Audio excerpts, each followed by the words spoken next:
Udah aman guys. Ya, saudara-saudara, seluruh pemeriksaan alhamdulillah sudah tuntas. Tinggal terakhir nanti kami periksa sekali lagi Pak Anwar Usman, ketua, yang kebetulan paling banyak dilaporkan. Jadi yang pertama Tempohari Pak Anwar, nah sekarang yang terakhir Pak Anwar. Semua bukti-bukti sudah lengkap, ya, baik keterangan ahli, saksi. Sebenarnya kalau ahli itu para pelapor ini ahli semua, ya kan. Lagi pula ini kasus tidak sulit membuktikannya, apalagi kita udah lihat CCTV segala macam, surat menyurat. Kenapa ada perubahan yang kemudian ditarik kembali, ya kan? Kenapa ada kisruh internal, beda pendapat kok sampai keluar, kok informasi rahasia kok udah pada tahu semua. Itu berarti ini membuktikan ada masalah, gitu loh. Nah, tentu ada masalah kolektif, artinya semuanya 99 ini ada masalah ini. Ada soal pembiaran sedikit kan, ada soal budaya kerja. Saya kan selalu bilang hakim ini 9 orang, masing-masing itu tiang sendiri-sendiri, tiang keadilan konstitusional sendiri-sendiri. Dia harus independen, nah, boleh saling pengaruh mempengaruhi antara hakim kecuali dengan akal sehat, gitu. Jangan akal bulus, ya kan gitu. Akal bulus itu bukan hanya politik dalam arti teknis, tapi ya kasakusuk kepentingan, ya, itu kan akal bulus juga. Jadi independensi para hakim yang bersembilan ini tentu kan bisa kita nilai satu persatu. Nah, cuma yang paling banyak masalah yaitu yang paling banyak dilaporkan gitu. Tapi yang lain-lain itu ada sumbangannya masing-masing terhadap kisruh itu. Nah, nanti tolong dilihat di putusan yang akan kami baca, termasuk jawaban terhadap tuntutan supaya putusan MK ini, ya, ada pengaruhnya terhadap putusan MK, sehingga berpengaruh kepada pendaftaran capres, kan begitu.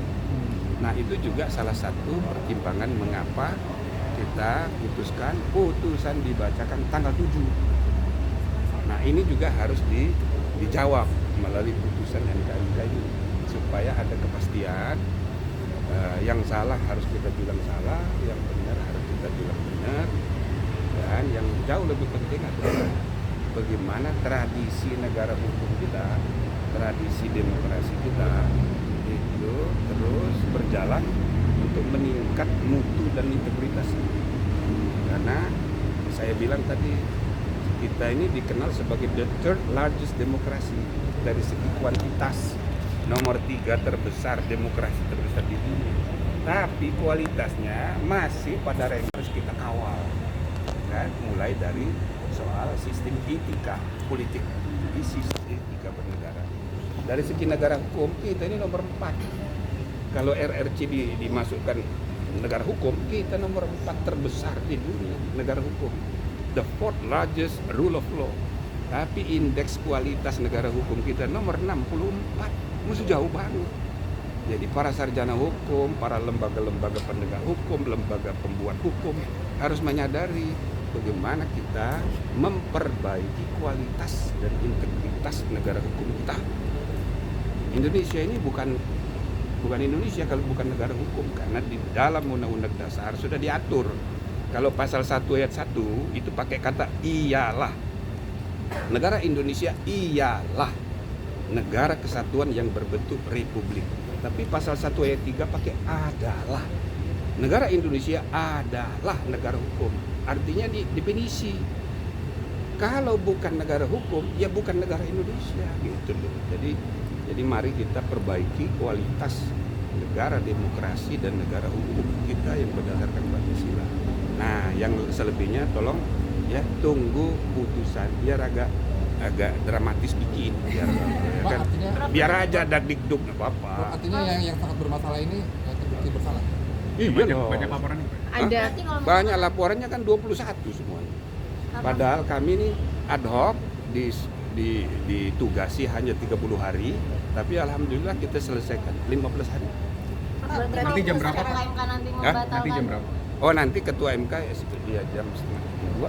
Nanti akan ada saksi yang dihadirkan atau Sudah selesai semua. Sudah semua ya, Pak? Udah selesai semua, tinggal kami merumuskan putusan dan itu butuh waktu karena semua laporan itu harus dijawab satu persatu.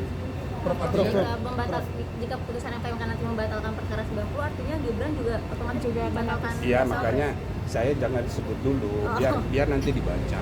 Pak, berarti masih ada terbuka kemungkinan nanti hasil putusan MK ini Nah, itulah permintaan sebagian besar pelapor itu kan begitu. Tapi berarti masih terbuka begitu? Apa? Terbuka kemungkinan bahwa nanti hasil yang putusan MK ini bisa menganulir putusan. Ya itulah salah satu yang ditunggu-tunggu. Jangan dijawab sekarang, dijawabnya hari Selasa. Termasuk kalian nunggu-nunggu ini kalau ada ini gitu kan. Ada yang bisa Biar seru disampaikan lah. nggak dari pemeriksaan panitera, Pak? Apa? Ada pemeriksaan panitera. Panitera sudah kita periksa tadi. Ya bukti-bukti kan. Ya panitera termasuk CCTV udah kita lihat semua. Ada yang bisa disampaikan Pak sekarang? Lah nggak usah itu kan rahasia dapur. Berapa orang tadi, Prof? Jumlah orang yang diperiksa dari mana? Tadi panitera aja. Ya udah tahu kita. Oh ini satpam segala macam nggak usah udah tahu. Prof, ini kan banyak juga pelapor yang minta bahwa Warusman mundur ataupun juga nanti pada putusannya itu bisa. Ya baiknya nanti di putusan MK aja, jangan ditulis begitu dulu. Nanti dikira apa gitu loh. Keputusan sebelum keputusan. Jangan. Biar dramatis. Nah, ya biar aja, yuk dagdikduk gitu loh. Kan perlu itu. Apakah nanti finalnya itu etik aja gitu? Mungkin Ya itu dia, biar yuk dagdikduk. Karena tadi diungkapkan bahwa Ya, mau Jumat tadi. Oke, cukup Prof, ya. satu lagi, Ya, Prof, sampai hari Selasa. Prof Denny Indrayana dan Mas Rinal Asli Mokhtar kan mengajukan uji formil terhadap putusan MK. Itu kira-kira Uji formil terhadap putusan MK 90. Itu kira-kira gimana kemarin Prof ini atau akan berwarung? Kan kemarin yang mahasiswa Universitas NU itu kan saya sudah puji. Ini bagus ini. Kok kreatif tuh anak itu, lebih hebat dari profesor-profesor dia langsung mengajukan pengujian undang-undang sudah diregistrasi nomor 141. Itu kalau sudah diregistrasi artinya harus disidang. Oke, dan dia minta hakim yang memeriksa cuma 8 dari majelis. Nah, maka komposisinya bisa berubah. Oke? Prof, berarti Dengar tidak nggak? ada. Bisa nggak? Ayo membayangkan. Jadi posisi yang diminta hakim terlapor itu tidak ikut di dalam persidangan memeriksa nanti perkara nomor 141 sudah registrasi belum disidang belum. Cuma 44 ya yang. Nah, jadi dia dikirim bukti kemarin, makanya saya puji-puji. Ini bagus ini. Kan putusan MK bisa berubah oleh MK sendiri. Gitu loh. Sayang dia telat. Sebenarnya saya bilang kenapa gak cepet-cepet. Gitu. Tapi ya bagus untuk pendidikan tadi. Mahasiswa hukum seluruh Indonesia, bahkan profesor doktor hukum harus belajar dari itu kreativitas mahasiswa Universitas NU itu. Kalau Prof Denny dan Mas Zainal telat nggak Prof yang mengajukan hari ini? Iya, cepet aja. Ya agak telat dong, mahasiswa aja udah lebih dulu, mahasiswa aja udah telat, mahasiswa Universitas Nahdlatul Ulama Indonesia. Jadi itu bagus. Oke ya. Prof, terakhir nggak ada halangan berarti ya Prof nanti untuk rapat internal hari Senin sebelum diputuskan tentang Nah, berarti tidak ada halangan berarti ini sudah mulai terang begitu ya? wah terang, udah buktinya udah jelas. Ya. Tinggal kita rumuskan putusan. Tapi masa dia Terakhir, Prof, tadi Pak Palguna, apa yang diketahui?